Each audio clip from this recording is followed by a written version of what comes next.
दोस्तों, मेरा नाम है वेद त्रिवेदी और हम लोग इस समय पढ़ रहे हैं स्टैटिस्टिकल मेथड्स अर्थात सांख्यिकीय पद्धतियां।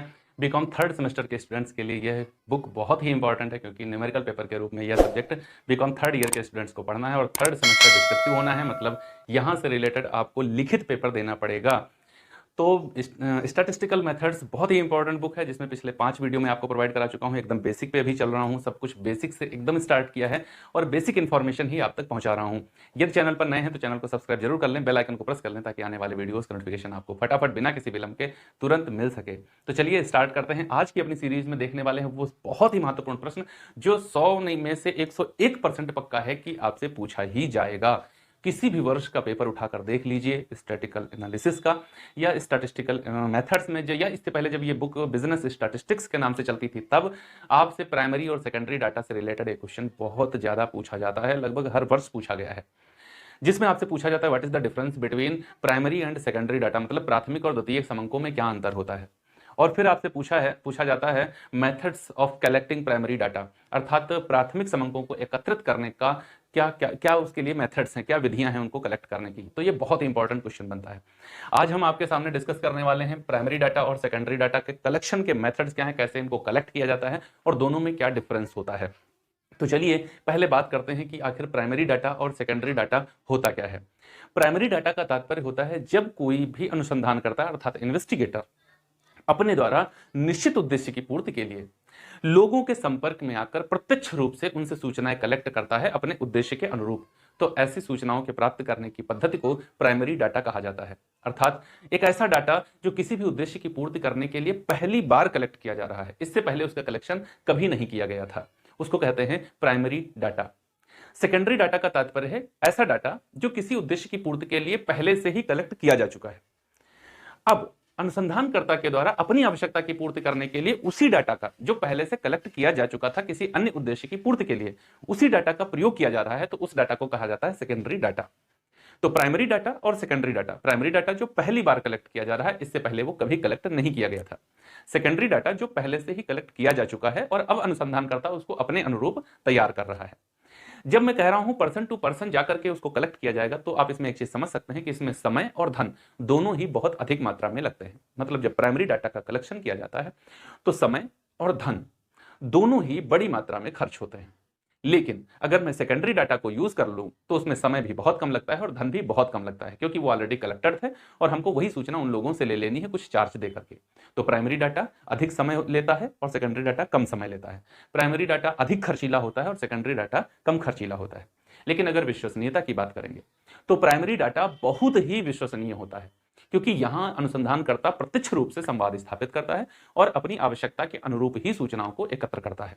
तो यहां पर जो विश्वसनीयता होती है वो चरमोत्कर्ष पर होती है, लेकिन जो सेकेंडरी डाटा होता है उसमें विश्वसनीयता नहीं होती है या ना के बराबर होती है।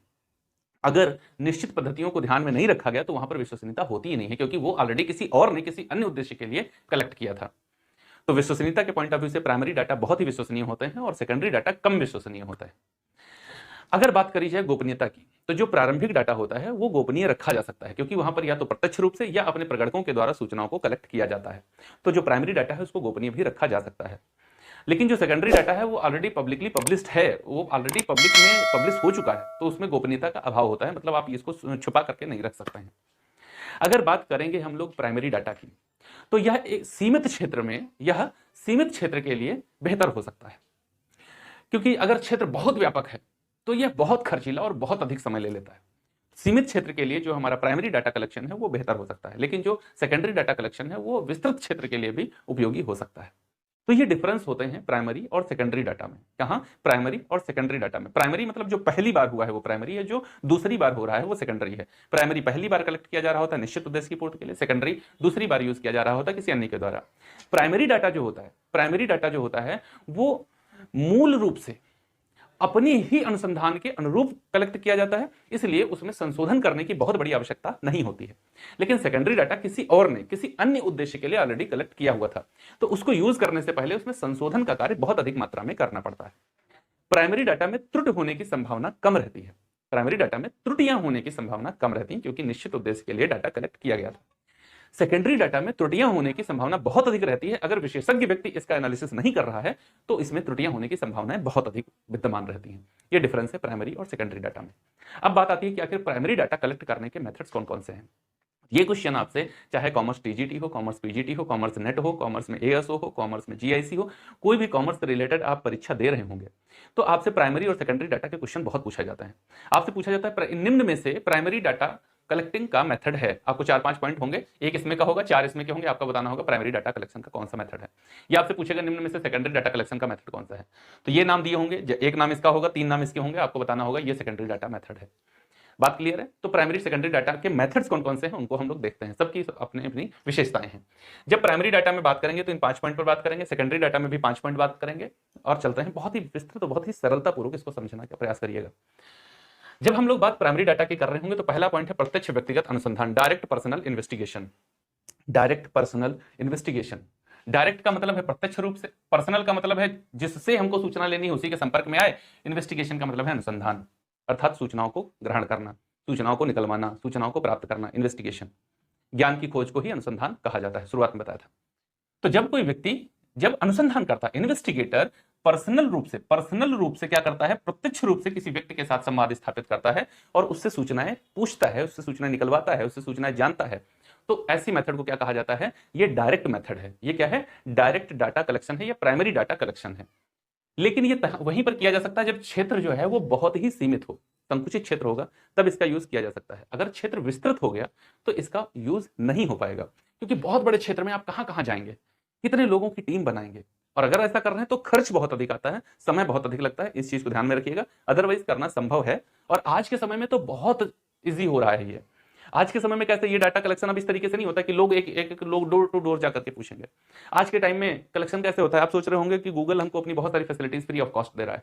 हम फेसबुक, व्हाट्सएप, इंस्टाग्राम, स्नैपचैट, ऐसे बहुत सारे एप्लीकेशन हैं जिनका फ्री ऑफ कॉस्ट यूज करते हैं। बहुत ही इंटरटेनिंग है ये एप्लीकेशन, हमसे एक भी पैसा नहीं लेते। अरे करोड़ों रुपए की नेटवर्थ है इनकी, अरबों रुपए की, फालतू में काम थोड़े करते हैं। तुम्हारे इंटरटेनिंग के लिए ये काम नहीं करते, ये तुमको इंटरटेन करते हुए अपना काम निकालते हैं। क्या बात कही मैंने, ये तुमको इंटरटेन करते हुए अपना काम निकलवा लेते हैं, और तो तुम जान ही नहीं पाते कि तुम्हारा यूज कब हो गया। अरे तुमसे ज्यादा तुम्हारी जानकारी गूगल जानता है तुम्हारे बारे में, तुमसे ज्यादा तुम्हारे बारे में गूगल जानता है, निकलवा लेता है तुमसे सूचनाएं। कुछ भी सर्च करना होता कहां जाते, गूगल पे जाते, सर्च कर लिया। उसके बाद में तुमको लगता है कि नहीं और कोई देख ना पाए तो हिस्ट्री भी डिलीट कर दिया। हिस्ट्री तुम अपनी डिलीट कर देते, गूगल थोड़ा डिलीट कर देता, वहां तो हिस्ट्री तुम्हारी सेव है। पूरा इतिहास तुम्हारा लंबा चौड़ा चिट्ठा एकदम तैयार है, वहां पर सब कुछ जानता है तुम्हारे बारे में। यही तो वजह है। फ्लिपकार्ट पर जाओ, अमेजन पर जाओ, स्नैपचैट, एजियो पर चले जाओ, शॉपी पर चले जाओ, मीशो पर चले जाओ, मिंत्रा पर चले जाओ, यहां पर जाकर के कुछ भी सर्च कर लो, और उसके बाद में आप फेसबुक पर आ जाओ, इंस्टाग्राम पर चले जाओ, स्नैपचैट पर आ जाओ। तो जब आप फेसबुक पर जाएंगे तो 2-3-4 पोस्ट दिखने के बाद में आपको वही प्रोडक्ट दिखने लगेंगे जो आप वहां मिंत्रा या फिर फ्लिपकार्ट या फिर एजियो या फिर मीशो पर सर्च करके आए थे। अब आप सोचो कि ये तो मैं वहां मिंत्रा पर देख के आया था, अब ये फेसबुक पर मुझे कैसे दिख रहा है। अरे फेसबुक ने ये आपका डाटा निकाल लिया, फेसबुक ने वहां पर मिंत्रा ने अपना डाटा निकाला कि आप मिंत्रा की साइट पर आए थे और ये सर्च किया था, फेसबुक के साथ टाई अप किया कि अब ये जब फेसबुक पे आए तो इसको यही दिखाना। इससे होता क्या है, बार बार जब वही चीज आपको बार बार दिखाई जाएगी तो इससे क्या होगा, आपका माइंड सेट हो जाएगा चलो अच्छा खरीद ही लेते हैं। हो गई ना उनकी टाई अप करके, वो कमा रहे हैं कि नहीं कमा रहे हैं आपसे। ये भी तो डाटा कलेक्शन है। नहीं तो फेसबुक को क्या पता कि मिंत्रा पर आप क्या देख करके आए हैं, लेकिन फेसबुक को पता है। फिर आप फेसबुक छोड़िए, इंस्टा पर चले जाइए, थोड़ी देर बाद इंस्टा पर भी आपको वही सारे प्रोडक्ट जो आप मिंत्रा पर या फ्लिपकार्ट पर देख के आए थे वही सेम दिखने लगेंगे। ये क्या हो रहा है, ये एडवर्टाइजिंग है। उन एप्लीकेशंस ने तुरंत जान लिया कि आप क्या चाहते हो, और फिर अन्य साइट्स, अन्य एप्लीकेशंस के साथ उसको शेयर किया, उनको उसका पेमेंट किया, और उन्होंने अपन जो तुम्हारी सूचना थी उनके साथ शेयर कर दिया, हो गया काम। तो डाटा कलेक्शन वहां पर भी ये डाटा कलेक्शन ही हो रहा है, और गूगल भी ऐसे ही बहुत कुछ कमा रहा है। वहां से तो कमा ही रहा, तुमसे भी जब चाहेगा जितना चाहेगा उतना कमा लेगा, उससे ज्यादा तुम सब कुछ तुम्हारा है उसके पास। चलो, तो प्रत्यक्ष व्यक्तिगत अनुसंधान, जब क्षेत्र सीमित हो तो ये करना बहुत अच्छा होता है, लेकिन अगर क्षेत्र बहुत विस्तृत है तो ये बहुत अधिक समय ले लेगा और बहुत अधिक खर्चीला हो जाता है। व्यक्तिगत प्रत्यक्ष अनुसंधान होता है क्या, जब कोई व्यक्ति, जब इन्वेस्टिगेटर जो रिस्पॉन्डेंट है, जो सूचना देने वाला सूचक है, उसके संपर्क में आता है और डायरेक्ट उससे सूचना निकलवाता है, तो इसको ये कंडीशन कहते हैं। सेकंड कंडीशन क्या है, अप्रत्यक्ष मौखिक अनुसंधान। यहां पर हम पूछताछ तो कर रहे हैं मौखिक रूप से, इनडायरेक्ट तो हम कर रहे हैं, इनडायरेक्ट ओरल इन्वेस्टिगेशन, पूछताछ कर रहे हैं। कैसे, इनडायरेक्ट तरीके से कर रहे हैं। इनडायरेक्ट मेथड क्या होता है, तुम्हारे बारे में जानकारी मैं तुमसे ना लेकर के किसी अन्य से ले रहा हूं, तो इसको क्या कहते हैं, इनडायरेक्ट कम्युनिकेशन कहते हैं। सूचना तो मैं तुम्हारे बारे में ले रहा हूं, लेकिन तुमसे नहीं ले रहा हूं, किसी दूसरे व्यक्ति से ले रहा हूं जो तुमको तुम्हारे ही जैसा जानता है। तो अगर ऐसी सूचनाएं निकलवाई जा रही हैं तो उसको क्या कहते हैं? Indirect oral investigation. आज समय में बहुत सारी इन्वेस्टिगेशन ऐसी होती हैं, इनके संदर्भ में अगर इन्वेस्टिगेट करना हो, अगर अनुसंधान करना हो और प्रत्यक्ष संवाद स्थापित किया जाए, तो जो रिस्पॉन्डेंट होगा वो आपको रिस्पॉन्स ही नहीं देगा, वो उन सूचनाओं के बारे में आपको जानकारी देगा ही नहीं। जैसे आप किसी व्यक्ति के इनकम के बारे में जानना चाहते हो कि इसकी इनकम कितनी है, आप कोशिश करके देख लो। जब कभी इनकम पूछने पहुंचोगे, कोई व्यक्ति अपनी इनकम नहीं बताएगा। हाँ, कभी बड़ा बोल रहा होगा, तब तक होगा लखपति, कहेगा करोड़ों की प्रॉपर्टी हमारे पास है, लेकिन उसको पता चल जाए इनकम टैक्स वाले हो तो कहेगा हजारों, 1000, 2000, 10,000, 50,000, बस इतना ही होता है हमारे पास, बाकी तो होता ही नहीं है। इतने में जीवन यापन कैसे भी कर रहे हैं, है ना। तो किसी की इनकम के बारे में अगर आपको डाटा कलेक्शन करना है, वो बताएगा ही नहीं। आज के समय में कुछ ऐसी बीमारियां हैं जिनके बारे में लोग नहीं बताएंगे। अगर उन बीमार कौन व्यक्ति इस बीमारी से पीड़ित है, आपको जानकारी इसकी चाहिए, वो बताएगा नहीं। जैसे HIV पॉजिटिव हो, उससे किसी से पूछना, जब भाई HIV है तुमको, बताएगा ही नहीं। मतलब ऐसी बीमारियां हैं जिनको छुपाना बेहतर समझते हैं, बताना अच्छा नहीं समझते। अब अगर गवर्नमेंट चाहती है कि हमको ये पता चले कि एड्स से कितने लोग पीड़ित हैं, और डायरेक्ट कम्युनिकेशन किया जाएगा, इस वाला पहला वाला जो है ना, डायरेक्ट पर्सनल इन्वेस्टिगेशन, जाओ उससे मिलो, जाके बताएगा ही नहीं, क्योंकि वो इसको बताना अच्छा नहीं समझता है। सेक्सुअल डिसऑर्डर के बारे में बात करो, बताएंगे ही नहीं। क्यों? क्योंकि ये बताना ऐसा लगता है जैसे सामाजिक अपराध कर रहे हैं। तो जो सामाजिक अपराध हम समझ रहे हैं उसके बारे में अगर जानकारी हमसे कोई लेना चाहेगा तो हम कैसे बता सकते हैं? बताएंगे ही नहीं, ये झूठ बता देंगे, मिथ्या वर्णन कर देंगे। और अगर जरा सा भी डाटा जो है वो सांख्यिकी रूपी भवन का जो हम विश्लेषण करते हैं उसकी नींव है डाटा, अगर डाटा गलत हो गया तो सब गलत हो गया। और वो सामने वाला व्यक्ति ज्यादा उम्मीद इस बात की है कि वो गलत हमको बता देगा, क्योंकि सही जानकारी वो देगा नहीं, क्योंकि सामाजिक अपराध उसको समझता है वो। अब क्या किया जाएगा? तो इनडायरेक्ट कम्युनिकेशन किया जाएगा, मतलब इनडायरेक्ट ओरल इन्वेस्टिगेशन किया जाएगा। इनके बारे में जानकारी किसी ऐसे व्यक्ति से या ऐसे संस्थान से ले ली जाएगी जो इनके बारे में पूर्ण रूप से जानकारी रखते हैं। जैसे अगर मान लो HIV के पॉजिटिव कितने लोग हैं, इनके बारे में जानकारी चाहिए, तो ऐसे हॉस्पिटल से जानकारी ये कलेक्ट की जाएगी कि यहां पर कितने लोग ऐसे हैं जिन्होंने रजिस्ट्रेशन अपना कराया है। वो लोगों को बताएगा नहीं, लेकिन दवाई तो कराएगा। और जब अपना ट्रीटमेंट लेगा तो हॉस्पिटल जाएगा तो वहां रजिस्ट्रेशन कराएगा तो पता चल जाएगा कितने लोग HIV पॉजिटिव है। ऐसे पता चल सकता है इजीली। अरे सिंपल सी बात मान लो, जैसे तुम्हारे क्लास के बारे में कोई भी जानकारी चाहिए तो क्लास के बच्चों से ना ली जाए, मॉनिटर से ले ली जाए। इसको क्या कहेंगे? इसको कहेंगे इनडायरेक्ट ओरल इन्वेस्टिगेशन। बच्चे एक बच्चे से नहीं पूछा जा रहा, मॉनिटर से पूछ लिया जा रहा है, क्योंकि मॉनिटर उन सारे बच्चों को मॉनिटर कर रहा था। बात क्लियर हो गई? तो इस तरीके से ये कर लिया जाता है। ये तब किया जाता है जब इस बात की उम्मीद हो कि जो इसका रिस्पॉन्डेंट है वो रिस्पॉन्स नहीं देगा, तो उसको छोड़ दिया जाता है। ऐसे संस्थान या ऐसे व्यक्तियों से उसकी सूचना कलेक्ट की जाती है जो उसके बारे में वैसी ही सूचनाएं जानते हैं जैसा वो खुद बता सकता था, लेकिन बताता नहीं। तीसरा पॉइंट है स्थानीय स्रोतों या संवाददाताओं द्वारा सूचना प्राप्ति। स्थानीय स्रोतों या संवाददाता क्या होते हैं? जब कभी भी क्षेत्र बहुत व्यापक चुन लिया जाता है, जैसे बड़ा क्षेत्र चुन लिया जाए, जैसे जनगणना कराती है भारत सरकार, तो अब उसका बहुत बड़ा क्षेत्र हो जाता है, तो यहां क्या करती है? उसको स्थानों के आधार पर विभिन्न राज्यों में, फिर जिलों में, फिर शहरों में, फिर गांवों में, फिर ग्राम पंचायतों में, फिर गांवों में, ऐसे बांट दिया जाता है इस चीजों को। और वहां के लोगों को इसकी जिम्मेदारी दे दी जाती है कि भैया आप यहां से सूचना जाओ, कलेक्ट करके ऊपर तक भेजो। तो यहां क्या किया जाता है? यहां पर स्थानीय स्रोत हैं। देखो सरकार, ये जानकारी किसको चाहिए? गृह मंत्रालय कराता है। ये जानकारी पीजीटी में, कॉमर्स पीजीटी में क्वेश्चन पूछा गया था, क्योंकि हमारे स्टैटिस्टिक्स का पार्ट है ये जनगणना। तो पूछा गया था क्वेश्चन कि भारत में जनगणना कराने का दायित्व तो किसके ऊपर होता है? तो इसका सही आंसर है गृह मंत्रालय। गृह मंत्रालय ऐसा कराता है, पॉपुलेशन का कैलकुलेशन कितना है। तो पॉपुलेशन का कैलकुलेशन कराने के लिए उसने जो स्थानीय स्रोत थे उसके, उनको दे दिया, जो लोकल करस्पॉन्डेंट थे उनको दे दिया गया इस बात की जिम्मेदारी कि भैया जाओ सूचना कलेक्ट करके हमको भेजो। तो जब क्षेत्र बहुत व्यापक चुन लिया जाता है तो इन लोगों का यूज किया जाता है, स्थानीय स्रोत या संवाददाताओं। संवाददाता वो होते हैं जो किसी भी सूचना के संदर्भ में बिल्कुल वही जानकारी आपको उपलब्ध करा रहे होते हैं जो आप वहां जाते और उपलब्ध होती। जैसे आप देखते हो कहीं पर युद्ध चल रहा होता है या कहीं पर कोई आपदा आ जाती है, तो जितने भी ये न्यूज चैनल हैं, इनके जो एंकर्स होते हैं ये वहां उस स्थान पर जाते हैं, और आपका एक स्टूडियो में जो एंकर होता है वो खड़ा होता है और वो आपको बताता है कि यहाँ से, इस स्थान से हमारे साथ ये जुड़ चुके हैं, हमारे संवाददाता ये जुड़ चुके हैं जो इस समय उसी प्लेस पर स्थित हैं और वहां से जानकारी हमको देंगे। तो चलिए हम आपको लेकर चलते हैं सीधे वहां पर, उनसे देखते हैं कि वहां का क्या माहौल चल रहा है इस समय। ये क्या है? वो संवाददाता है। बिल्कुल वही सूचना दे रहे होते हैं जो आप खुद जाकर के अपनी आंखों से देखते।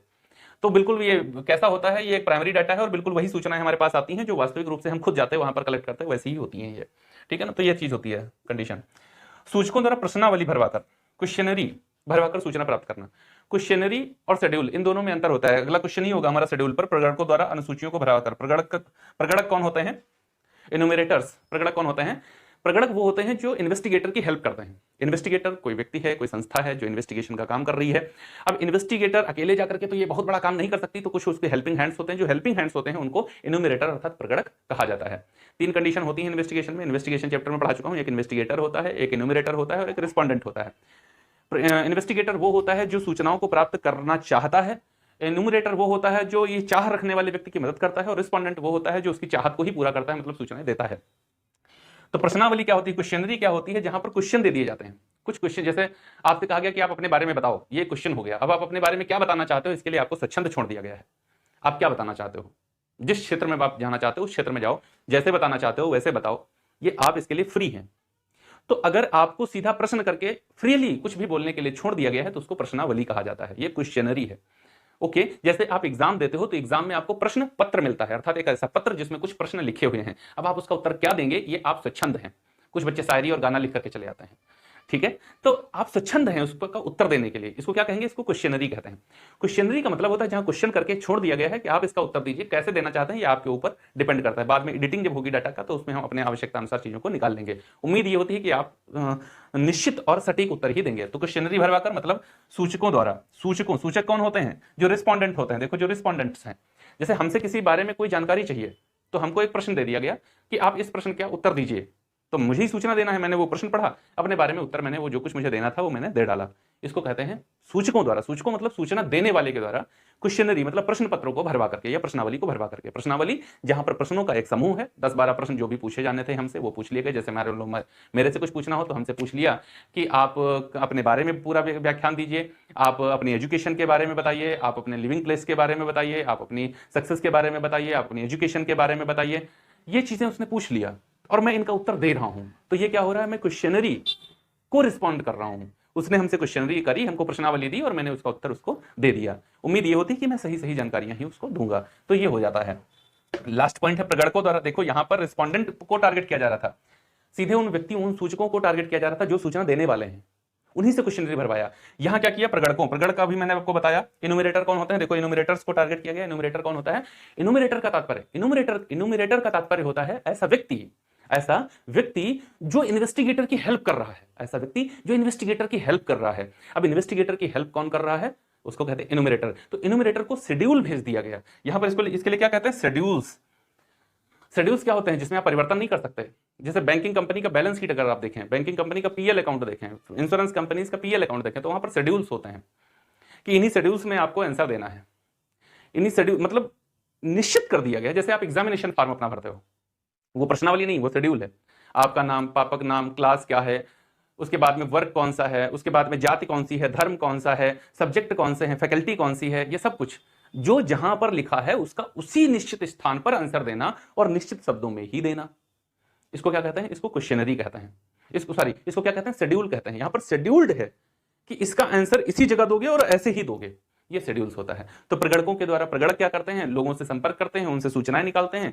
फिर इन्वेस्टिगेटर ने उनको बताया कि जो सूचनाएं कलेक्ट करना उसको इस तरीके से, इस फॉर्मेट में लिख करके हमारे पास में भेज देना, तो उसको कह जाते हैं। तो 5 तरीके हैं, ये 5 तरीके हैं। आपसे अभी एएसओ का एग्जाम हुआ था, कॉमर्स में एएसओ का एग्जाम हुआ था, उसमें एक क्वेश्चन पूछा गया था कि डायरेक्ट डाटा कलेक्शन, जो प्राइमरी डाटा कलेक्शन के मेथड्स हैं, उसमें 3 पॉइंट तो थे इसमें से ही। ये पहला था, दूसरा था, तीसरा था, और चौथा था प्रगणकों के द्वारा भरवाई गई अनुसूचियों को ईमेल द्वारा भेजना। क्या करना था, ईमेल द्वारा भेजना। अब लोगों को लगा यार ईमेल द्वारा भेजना ये तो गलत हो जाएगा, तो मतलब उसी को टिक कर लिया गया कि ये नहीं है। उसने पूछा था कौन सा नहीं है, जबकि ऑप्शन एक था कि इनमें से सभी, तो वो सभी थे। देखो अगर ये जो अनुसूचियां भरवाई जा रही हैं, इनको मेल द्वारा भी भेजा जा सकता है इन्वेस्टिगेटर के पास। तो ऐसा नहीं है कि मेल द्वारा भेज दिया जाएगा तो ये सेकेंडरी डाटा हो जाएगा, नहीं। अगर क्वेश्चनरी भरवाई जा रही है, शेड्यूल्स भरवाए जा रहे हैं इन्यूमरेटर के द्वारा, या फिर यहां पर जो लोकल करस्पॉन्डेंट हैं उनके माध्यम से सूचना ली जा रही है, इनडायरेक्ट ओरल कम्युनिकेशन इन्वेस्टिगेशन किया जा रहा है, डायरेक्ट पर्सनल इन्वेस्टिगेशन किया जा रहा है, ये सारे के सारे मेथड्स जो हैं ये हमारे प्राइमरी डाटा कलेक्टिंग के मेथड्स हैं। ये 5 हैं आपके प्राइमरी डाटा कलेक्टिंग के मेथड्स, जिसमें ये वाला लिया जाता है जब स्थान बहुत सीमित हो, ये वाला यूज किया जाता है जब हमारा जो रिस्पोंडेंट पर्सन है वो डायरेक्ट हमको बताने में संकोच करे, ना बताए तब। जब स्थान बहुत विस्तृत होता है तो ये और ये और ये तब लिया जाता है जब स्थान विस्तृत होता है, मतलब विस्तृत क्षेत्र में हमें सूचनाएं प्राप्त करनी होती हैं तब।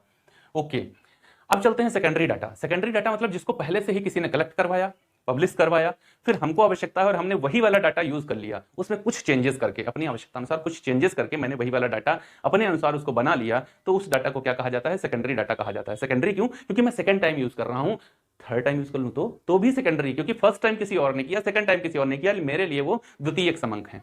समंक दो तरीके, प्राथमिक और द्वितीयक।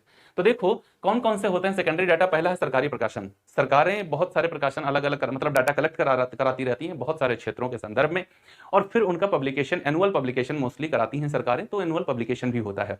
अब हमको आवश्यकता है, हमने वही वाला एनुअल पब्लिकेशन उसने जो कराया था वही वाली सूचना मैंने ले ली और उसमें कुछ अपने अनुसार चेंज किया और उसको हमने यूज कर लिया, तो उसको क्या कहेंगे? सेकेंडरी डाटा कहेंगे। अर्ध सरकारी प्रकाशन जैसे नगर पालिका वगैरह हो गए, तो ये भी कराते रहते हैं अपना, ये भी इन्वेस्टिगेशन कराते हैं और इनका पब्लिकेशन होता रहता है, फिर उनका भी यूज किया जा सकता है। अंतरराष्ट्रीय प्रकाशन जैसे यूएनओ हो गया, आईएलओ हो गया, जिसको इंटरनेशनल लेबर ऑर्गेनाइजेशन कहते हैं, आईएमएफ हो गया, ठीक। तो ये संस्थान जो हैं, अंतरराष्ट्रीय संस्थान है, ये भी डाटा कलेक्शन कराती हैं और उनका प्रेजेंटेशन भी होता है, आवश्यकता अनुसार उनको ले लिया जाता है और उनमें कुछ चेंजेस करके उसका यूज कर लिया जाता है, तो वो सेकेंडरी डाटा होता है। व्यापारिक वित्तीय प्रकाशन है, पेपर्स एंड जर्नल्स हैं, समाचार पत्र पत्रिकाएं, इनका भी खूब यूज किया जाता है। विश्वविद्यालय, कॉलेजेस, महाविद्यालय, इनके द्वारा दिए जाते हैं, कराए जाते हैं। तो अगर ऐसे यहां पर जब हम सेकेंडरी डाटा की बात करते हैं तो दो टाइप होते हैं हमारे पास, पब्लिश्ड सोर्सेज और अनपब्लिश्ड सोर्सेज। तो ये पब्लिश्ड सोर्सेज हैं जो पहले से पब्लिश्ड हो चुके हैं, इनका कलेक्शन हुआ डाटा का और उनका पब्लिकेशन भी हो चुका है। बाद में इन्वेस्टिगेटर को आवश्यकता है वैसे ही लगभग सूचनाओं की, तो इनके पास से या पब्लिश्ड डाटा को वो कलेक्ट करता है और उसमें कुछ अपने अनुसार चेंज करके उसको अपने अनुरूप बना लेता है और उसका यूज कर लेता है, तो उसको कहेंगे सेकेंडरी डाटा। अनपब्लिश्ड सोर्सेज क्या होते हैं? ऐसे सोर्सेज जो सरकारी संस्थान, अर्ध सरकारी संस्थान, व्यापारिक संस्थान, वाणिज्यिक संस्थान या फिर कॉलेजेस, विश्वविद्यालय, महाविद्यालय, इनमें अनुभवी व्यक्तियों के द्वारा बहुत सारा डाटा ऐसा कलेक्ट किया जाता है, जो डाटा तो कलेक्ट किया गया और बहुत उपयोगी भी है, लेकिन किन्हीं कारणों से वो पब्लिश्ड नहीं हो पाया, इन्वेस्टिगेटर की अप्रोच वहां तक थी, उन व्यक्तियों तक थी या फिर उन संस्थाओं तक थी, और उन संस्थाओं से उसने वो डाटा कलेक्ट कर लिया और फिर उसका यूज करके उसने अपना जो उसका उद्देश्य था उसकी पूर्ति कर ली। तो ऐसे डाटा को क्या कहा जाता है? Unpublished sources. मतलब ये वाला जो डाटा लिया गया ये अनपब्लिश्ड सोर्सेज से लिया गया है। तो ध्यान रखिएगा, अनपब्लिश्ड सोर्सेज आपको यहां पर भी मिला सकता है, तो हमें ये नहीं करना है। अगर सोर्सेज में जाएंगे तो चाहे वो पब्लिश्ड सोर्सेज हो चाहे अनपब्लिश्ड सोर्सेज हो, अगर डाटा पहले से कलेक्ट हो चुका है और मैं दूसरी बार उसका यूज करने जा रहा हूं तो मेरे लिए वो सेकेंडरी डाटा है। अगर मैं अपने उद्देश्य की पूर्ति के लिए पहली बार डाटा कलेक्शन कर रहा हूं तो वो प्राइमरी डाटा है। पहले से ही किसी ने उसका प्रयोग कर लिया है, मैं दूसरी बार प्रयोग कर रहा हूं तो मेरे लिए वो सेकेंडरी डाटा हो जाएगा। तो उम्मीद है डाटा की सीरीज आपको समझ में आ गई होगी। प्राइमरी डाटा और सेकेंडरी डाटा में क्या अंतर होता है और प्राइमरी डाटा और सेकेंडरी डाटा कलेक्ट कराने की क्या क्या पद्धतियां हैं, आपको बहुत ही अच्छे तरीके से सरलतापूर्वक सामान्य शब्दों में समझ में आ गया होगा। यदि वीडियो अच्छा लगा है तो इसको लाइक जरूर करना, चैनल अपनी प्रतिक्रियाएं कमेंट बॉक्स में जरूर देना, आपकी प्रतिक्रिया मुझे और अधिक मेहनत करने के लिए प्रेरित करती हैं। चैनल पर नए हैं तो सब्सक्राइब जरूर कर लीजिए, बेल आइकन को प्रेस कर लीजिए ताकि आने वाली वीडियोस नोटिफिकेशन आपको बहुत ही आसानी के साथ में सरलतापूर्वक मिल सके। हम लोग मिलेंगे अपने अगले वीडियो में और वहां पर देखेंगे टाइप्स ऑफ सीरीज, अर्थात सीरीज कितने प्रकार की होती हैं और लगभग हमारा न्यूमेरिकल पोर्शन वहां से स्टार्ट हो जाएगा। यदि आपको मेरा कंटेंट अच्छा लगता है, वीडियो पसंद आती है, पढ़ाने का तरीका बेहतर लगता है, तो इस वीडियो को अपने उन दोस्तों तक जरूर शेयर करना जो इसमें बीकॉम थर्ड सेमेस्टर या ऐसे किसी स्टैंडर्ड ईयर में पढ़ रहे हैं जहां पर स्टैटिस्टिकल मेथड्स या फिर बिजनेस स्टैटिस्टिक्स उनको अपने सिलेबस में पढ़नी है। उम्मीद करता हूं आप हमारा सहयोग जरूर करेंगे। मिलते हैं अगले वीडियो में, तब तक के लिए।